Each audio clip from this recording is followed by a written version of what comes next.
All right. Good evening, everybody. Can you all hear me well? Okay, I would very much like you to post your comments so that I know you hear me well.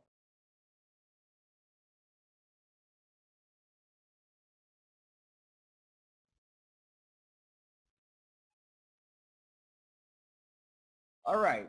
So let's get started now with tonight's topic.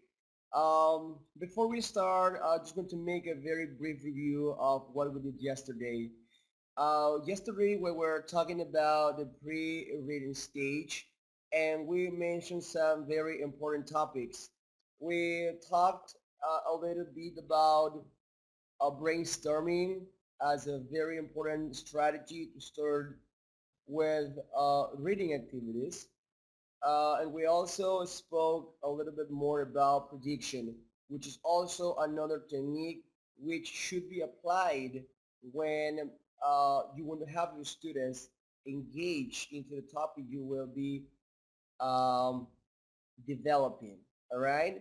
So then we started with two topics from the wide reading stage that those were the scanning and the scheming strategies. Well, I don't know if you let me check.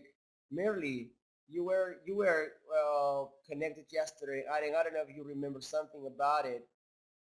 So just to make a very quick review of what we did yesterday, um, when we talk about scheming, we are talking about strategy, which is based on looking for general information.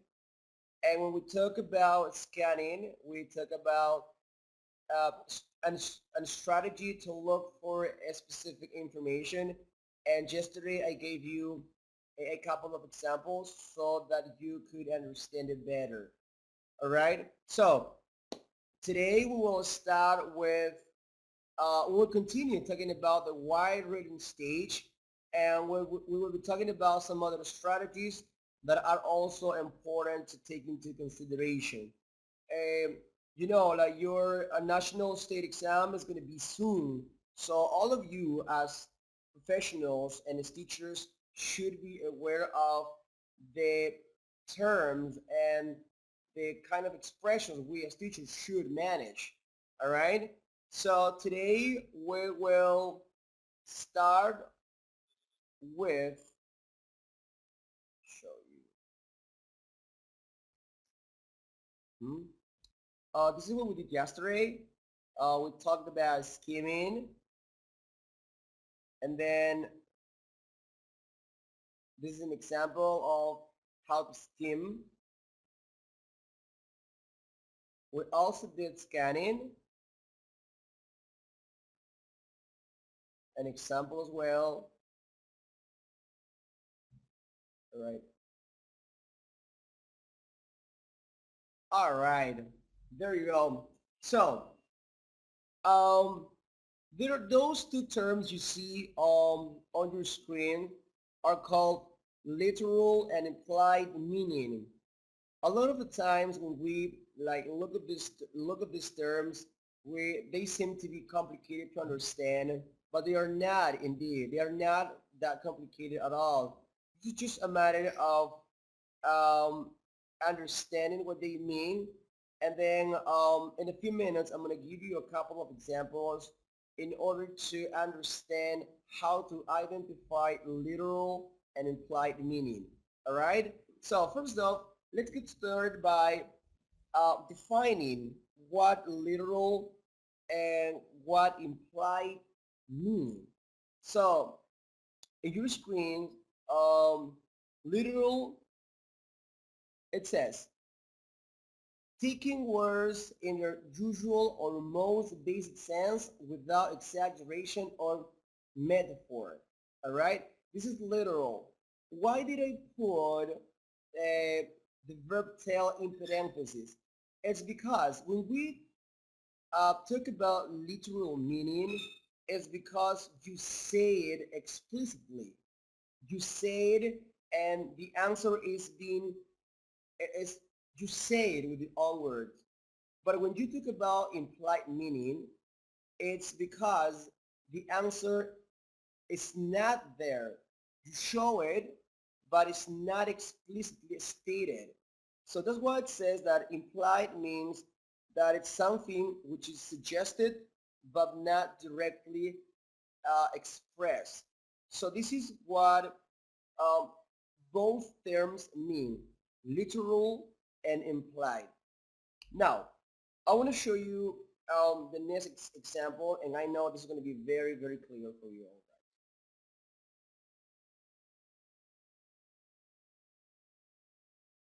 All right, look at that example I'm showing you now.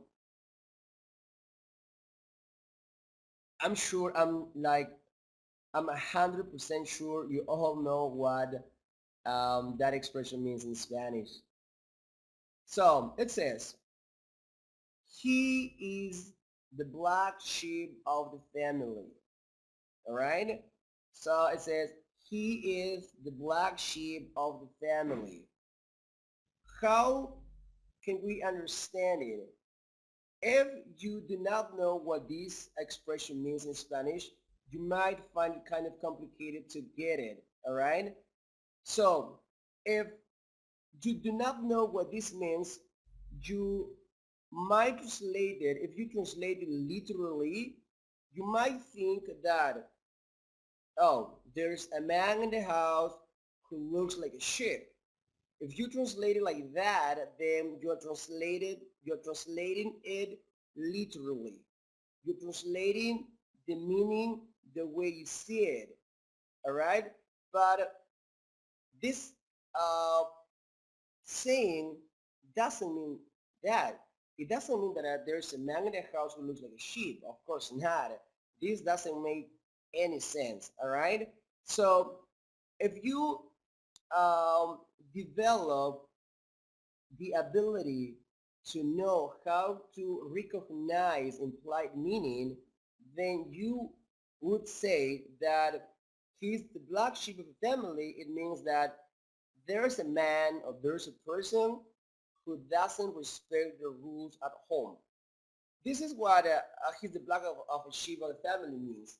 That when we usually say that there's a person who doesn't respect the rules in the house, so we're talking about that expression then. Okay? So I guess this is a very clear example to understand what literal meaning and what implied meaning is. Okay? Now, I'm going to show you now a chart with similar examples like the one I just showed you. And I want you to help me um, do it together. All right? Here we go. All right. Take a look at that chart. It says, complete the chart below with definitions for both literal and implied meaning. I just did the first one, and I want to continue with the next ones. The first one we have is, he has ants in his pants. He has ants in his pants. How do we translate it literally? So we might probably say that he is in a place where there are lots of ants. All right? This is how we could commonly translate it. But if we go beyond that, if we think about it better, the implied meaning of this expression is he cannot stop moving. Yes, usually like I don't know if you work with primary kids, you might have said this before. What's going on with you? You have ants in your pants, so that boy or girl cannot stop moving. Yeah, very hyperactive boy, very hyperactive girl. So this is what it means if we translate it with the implied meaning. All right. So how about number 2, 3, 4, and 5? I would very much like you to post your comments. So to see if we are understanding what I'm saying now. Um, how about the next one? It says, he's the black sheep of the house. Okay, well, this is the one we just did. How about the next one? His heart broke. His heart broke. How can we understand it literally? Can you please propose your comments?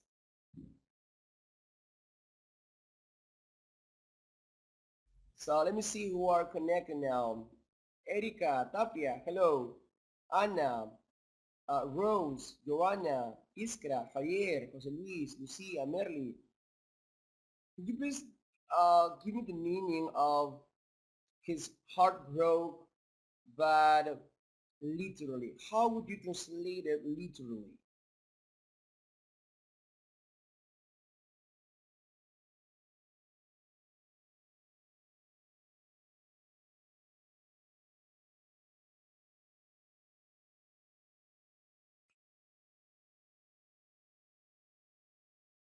All right, maybe if we translate it literally, we might say that his heart was broken into pieces. This is what some people might think, right? But we all know that that is impossible. Like, that our heart cannot be broken into pieces because that's not, as I said, possible, right? Oh, it's said that the girl's bad. Okay, well, he said that the girl is bad. This is what Isker says. All right. A person have broke heart. She's sick. Mary says she's sick. All right. All right. How would you translate it? What is the implied meaning of his heart broke? Maybe that he is depressed now. Maybe his beautiful girlfriend cheated on him, and now he is with his heart broken, right? So this is what it means, that it could mean. A sad person, all right? She's sad. Yeah, that's correct. A person who's depressed, sad. Absolutely yes. Absolutely yes. I do agree with all of you. Great. How about the next one? It's a piece of cake. Oh, we all know this expression. This is not new for you.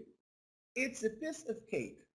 What do you understand if we translate it literally? So, exactly, yes, it's to said, it's easy. If we say it's easy, are we translating this expression literally, or we are just trying to imply the meaning?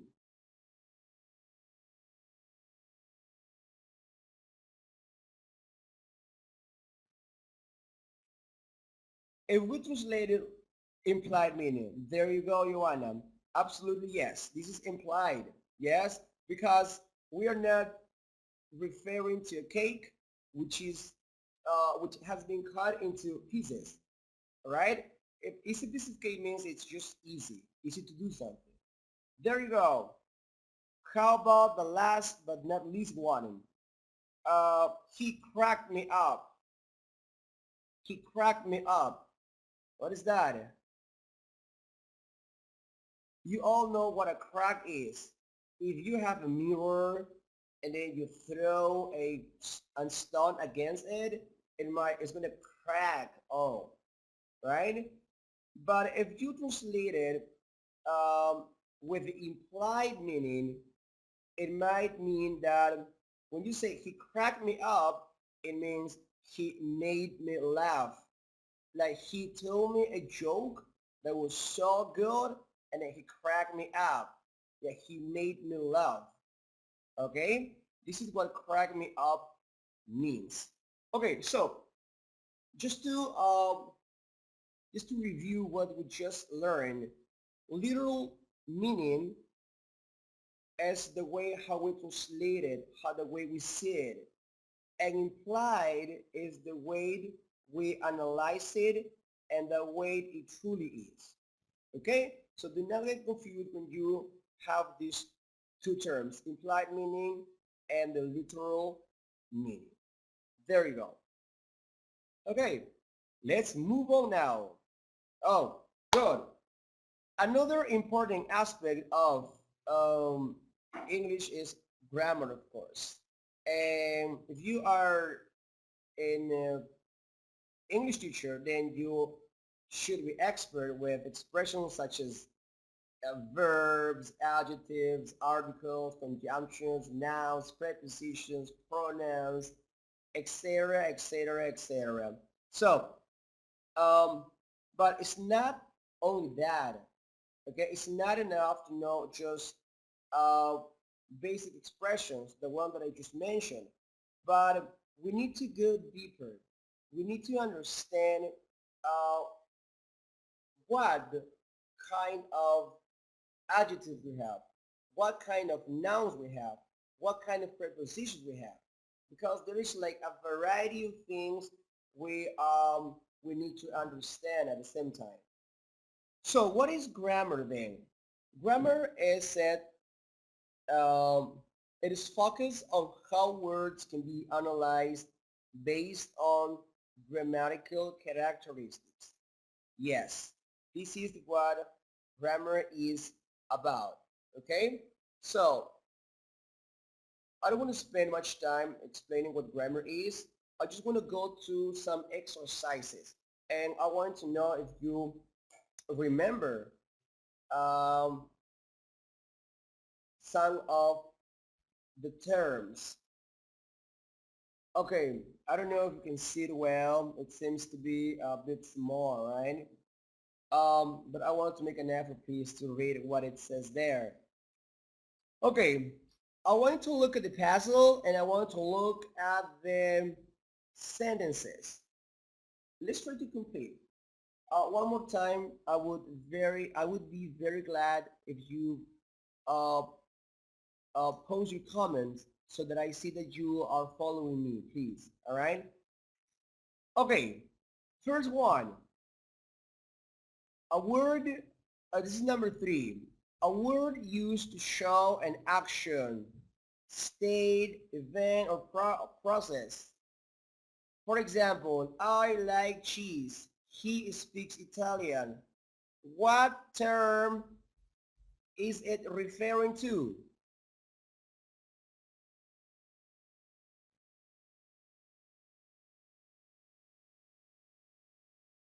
Correct. Very good, Islam. There you go. We are referring to a verb. Okay. Or does anybody have a different answer? We're here to learn. Okay. How about number 8? A word used to connect words, phrases, clauses, or sentences. For example, I like tea, but I don't like coffee. What is that?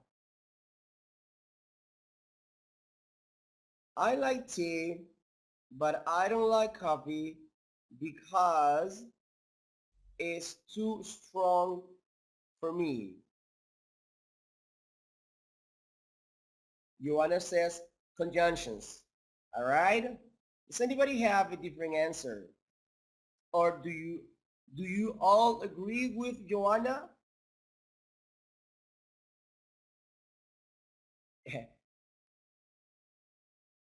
It's just said connections. All right? Connections, conjunctions. Okay. They seem to be uh, similar words, but one of those is appropriate when we refer to those kind of words. The right word would be conjunctions. Yeah, conjunctions. Yes. Some other people call them connectors. Okay, good. Let's move on now. Um,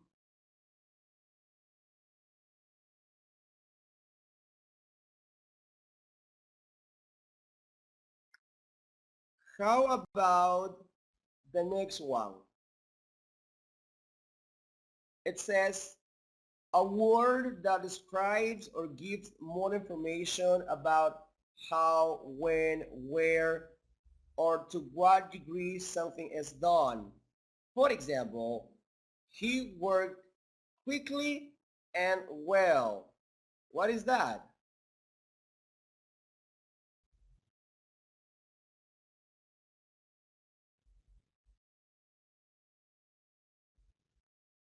What are we talking about in number 9? Adverbs. Absolutely yes. We're talking about adverbs. Very good. Very good, Giovanna. Adverbs, merely. There you go. You got it right. Very good. Uh, adverbs. Good, Anna. You got it right. You got it right. Absolutely correct. Yes. How about number 10? A word that replaces or refers to a noun or a noun phrase just mentioned. For example, I saw John yesterday.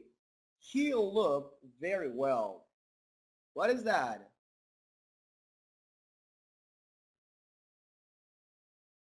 What is that? What is number 10?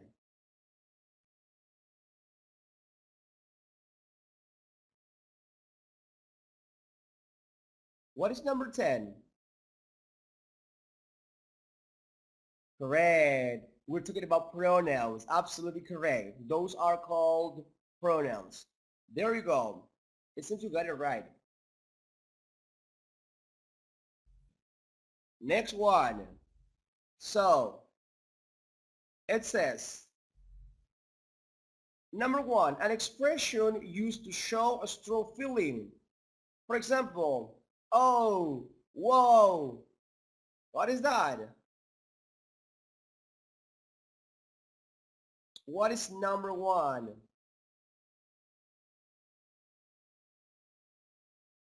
There you go. There you go, Rose. You got it correct. We're talking about exclamation. Good. Very good. Exclamation is the right answer in number 10. In number 1, sorry. In number 1. Exclamation. How about if we say number 2? A word which makes clear which noun is referred to or to give information about quantity. For example, this, that, some, any, my, that car is mine. How about that? What is the answer to number 2? Does anybody remember what is number 2? It's easy. Quantifiers. Erika said quantifiers. Mary said that Esther said articles. Mary said determiners. Okay. What does the rest say? Well, the right answer to number 2 is determiner. Go. They're called determiner. Okay, determiners. They're called determiners. So Joanna, you got it correct. There you go. How about the next one? Number 4. On, under, over. These are examples of what? Oh my God, it's just easy. What is the answer to number 4? Prepositions. Absolutely correct. We're talking about prepositions. And remember that when we talk about prepositions, there are, for example, prepositions of place, prepositions of time, yes? Correct. How about the next one? Number 5, a word that describes or gives more information about a noun or a pronoun. For example, a cold day. Oh, this is easy. What is that?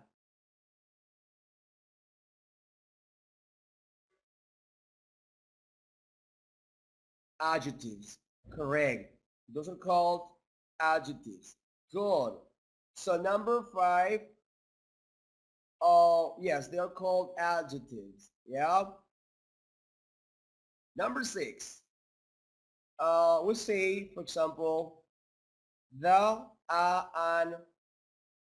What are these called? What are those called? Articles. Yes, they are called articles. Good, they're called articles. And how about number 7? A person, place, or thing. For example, elephant, girl, grass, school. What is that? Nouns. So, okay, um, this activity was just for you to remember some of these terms that we as uh, professionals, that we as teachers should keep in mind all the time. All right? This was just to refresh your mind a little bit. But the next activity is going to be a bit harder. Well, I know you will all do it great. Okay, these were the answers. Yeah, these were the answers.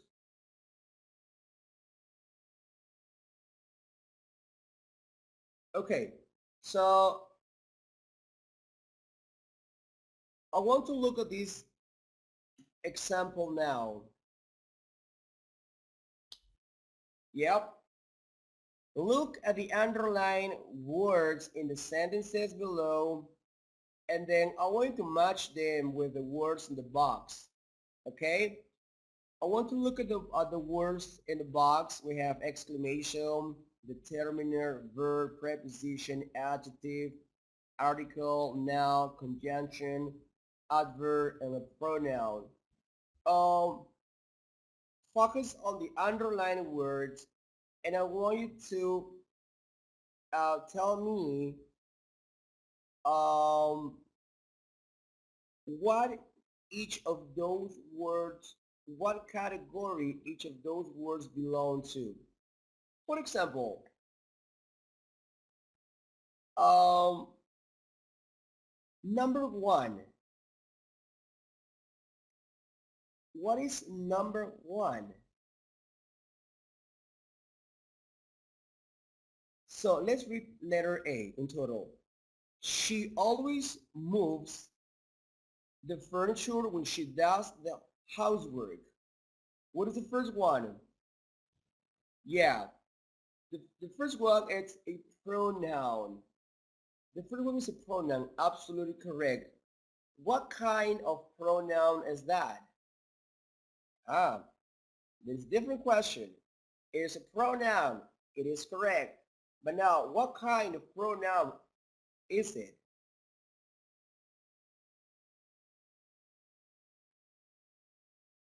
They are called personal pronouns. Very good.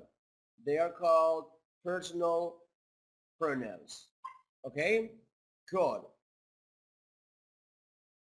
How about the second one? Always.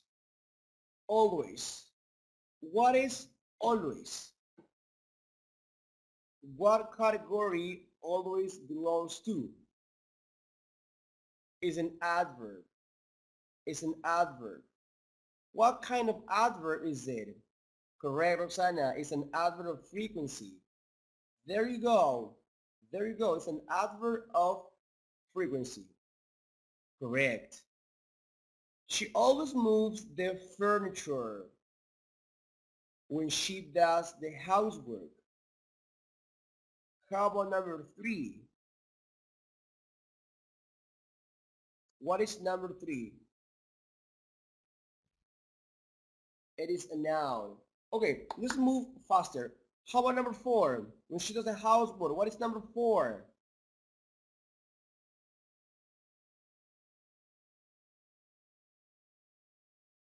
A noun. Correct, Lord. There you go. It is a noun. Number 5, Robert. What is Robert?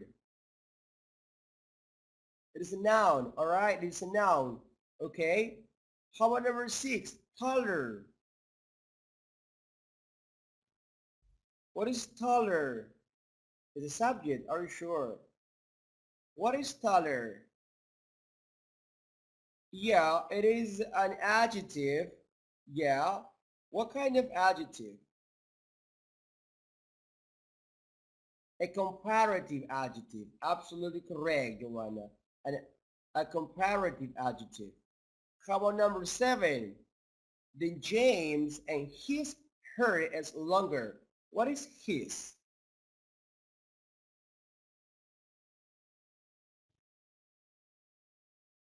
Is a possessive. What kind of possessive? Possessive noun or a possessive adjective? Possessive adjectives. Correct. Very good. Possessive adjectives. How about letter C, number 8? Can you buy a good book for him? What is 8? What is can?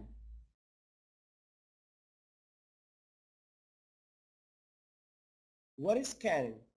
It is a verb. Absolutely correct. It is a verb. What kind of verb? It's a modal verb. Correct. It is a modal verb. Good. Can you buy a good book for Jim? What is good?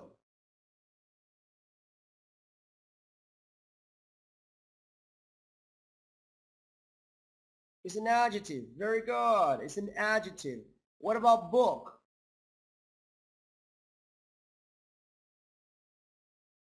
Book is a noun. Correct. Letter D. I will give it to him for his birthday tomorrow. What is that? What is him? Ha, number 11. What is number 11? Are you sure it's a possessive? Possessive. All right. Good. I just saw the answer.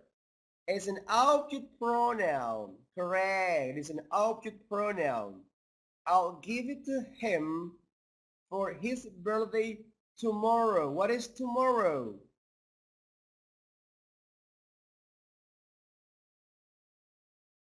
What is tomorrow?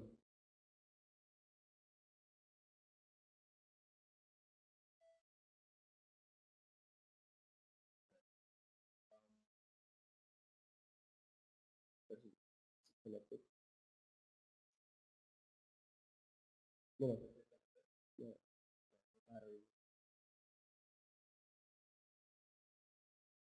Okay, let's move on.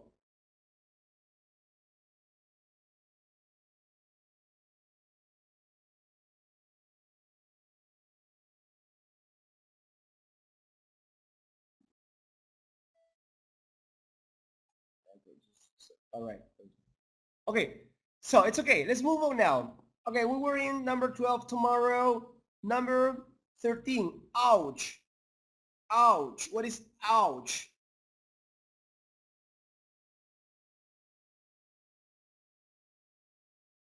All right, it's exclamation. Yes, you are standing on my foot. You're standing on my foot. What is standing? What is standing? It is a verb. What kind of verb?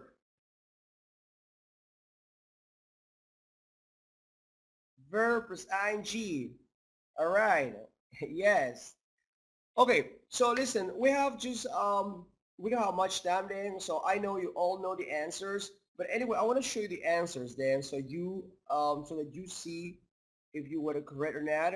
We have 14 is standing, 15 is mine, 16 is so, 17 in, 18 didn't, 19 is let me check. 19 is said, and number 20 is A or R. We call it R or A. So I want to look at the answers now. Good. Here we have the answers. And you were correct. So all of the answers you gave were correct. Okay? Just double check that what you said was correct.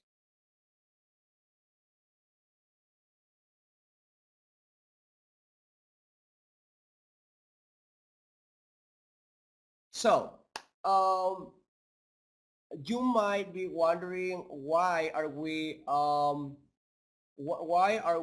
what am I showing you this?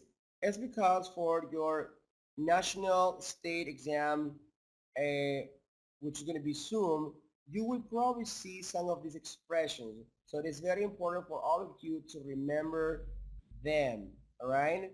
So if you have any questions, please just let me know that I'm going to be very happy to answer all of them. Okay, let's move on now. All right. How about this one?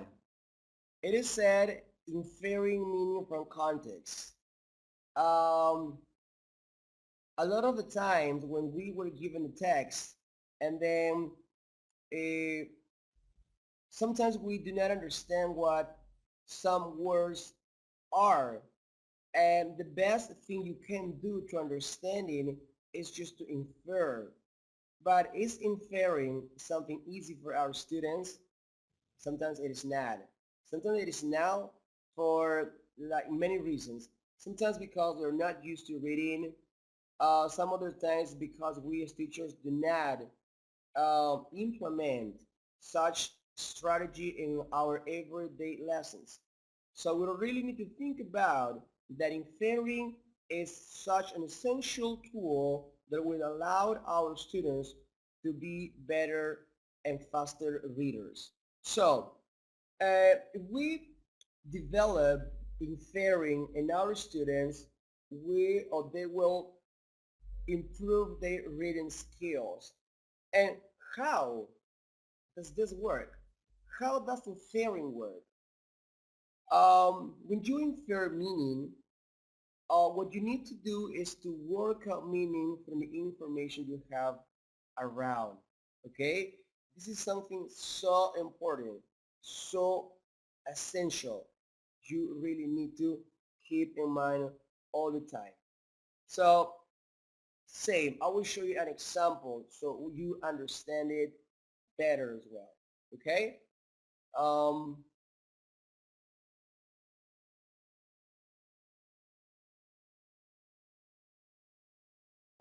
second.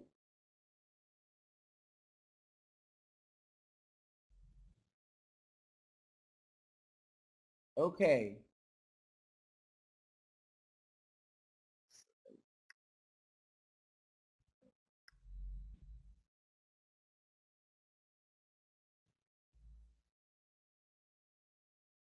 Okay, my friends. So I want you to take a look at the example I'm presenting you now. For example, how are how do we know we are developing inferring while we read?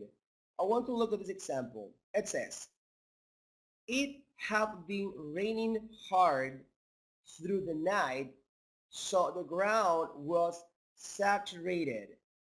Saturated. Oh my God, what saturated? So many of us have never heard, have never seen such word before. So, and this happens when we face readings that are sometimes advanced. All right, and when we do not understand a word, sometimes we feel discouraged, and sometimes we do not want to continue reading because we don't understand it. But that's not the idea. The idea is that you as a professional and your students develop that technique of inferring. So Saturated. What is saturated? Um, you may already know, but if you do not know, you should be able to have a good guess from the rest of the sentence. Why? What is this? It says, for example, it had been raining, which means the ground must be wet.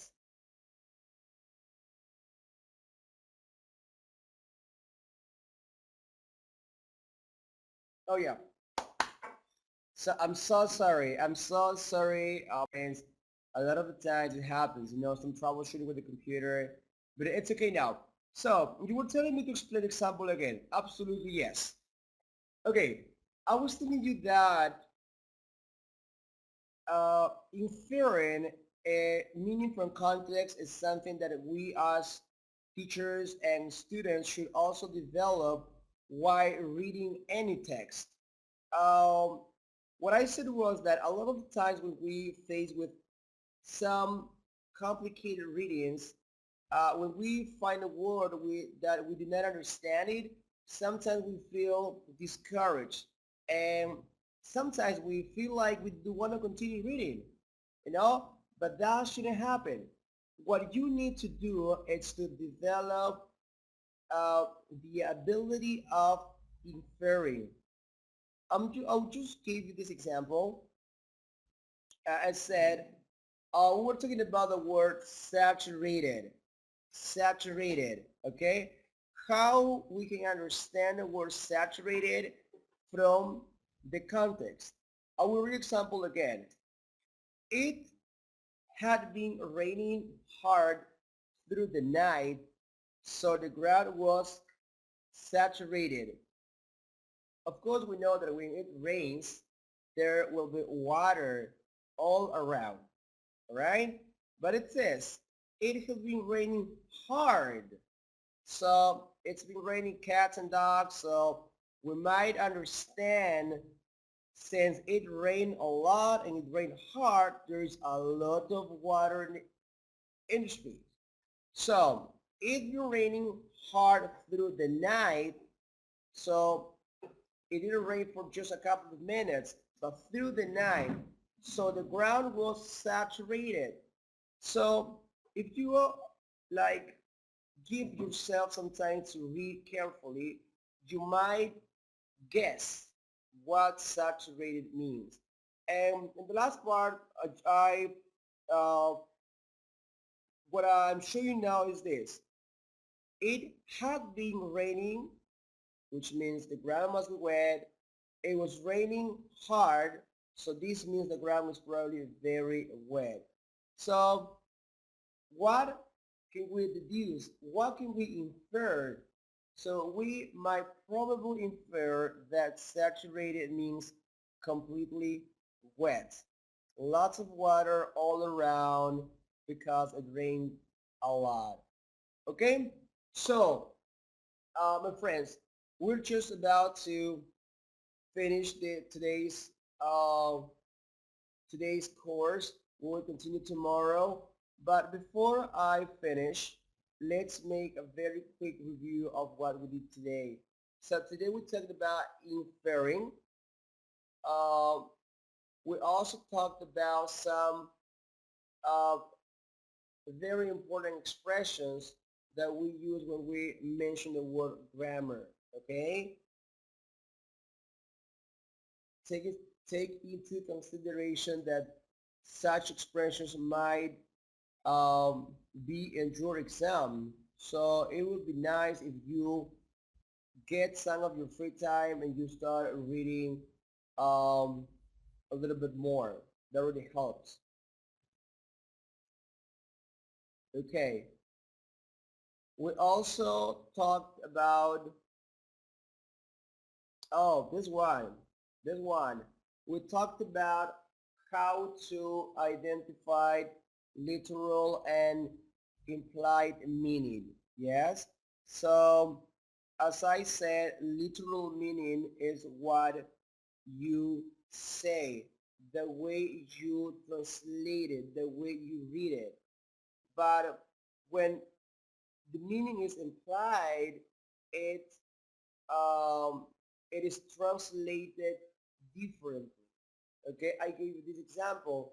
It is said, he's the black sheep of the family. You know, so if we translate it literally, it you might understand it like there's a man in the house who looks like a sheep, which kind which sounds kind of weird because we do not find people who look like a sheep, or you do. Okay, you don't, right? But if we translate it with implied meaning, we now understand that it means that there's a man who doesn't respect the rules at home. Yes, it's a rule breaker. Okay, so we're about to finish the course today now. And if you have, does anybody of you have any questions? If you happen to have any questions, please post it, that I'm gonna be very happy to answer it. Anybody?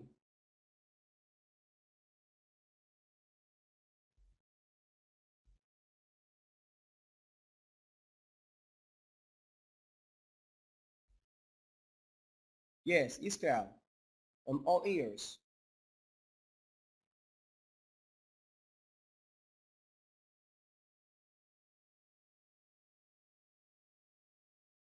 Oh, thank you very much for asking me that question, Iskra. Oh, yes. So yesterday we had our first class. So um, the test has already been uploaded. So you can take your test. It is ready to be taken.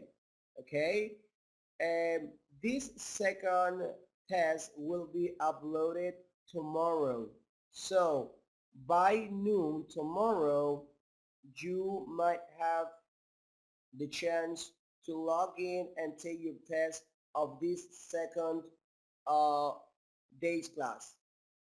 The tomorrow we will have our last day, and we will be talking about the post-reading stage, and you will also have your exam uploaded the day after. Okay, so yes, Israel. So today's exam will be uploaded tomorrow by noon.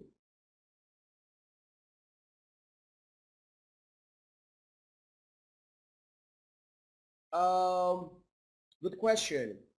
Uh, Let me ask. Just give me a second to ask. Eh, so I just spoke to the responsible one, and he said that today's exam will be uploaded tomorrow at 8 o'clock sharp, and you will have until 8 o'clock of the day after. So it means 8 o'clock a.m. from tomorrow is Wednesday, Thursday. Okay? I will repeat this again. Today's exam will be uploaded tomorrow at 8 o'clock, and you will have 24 hours to finish it. So it will mean that you will have the chance to take it until 8 o'clock a.m. of um, Thursday. Yes. Okay. Rose. Yes. I spoke to person who's the responsible one about it, and he said that yesterday's video will be uploaded tomorrow. Yes,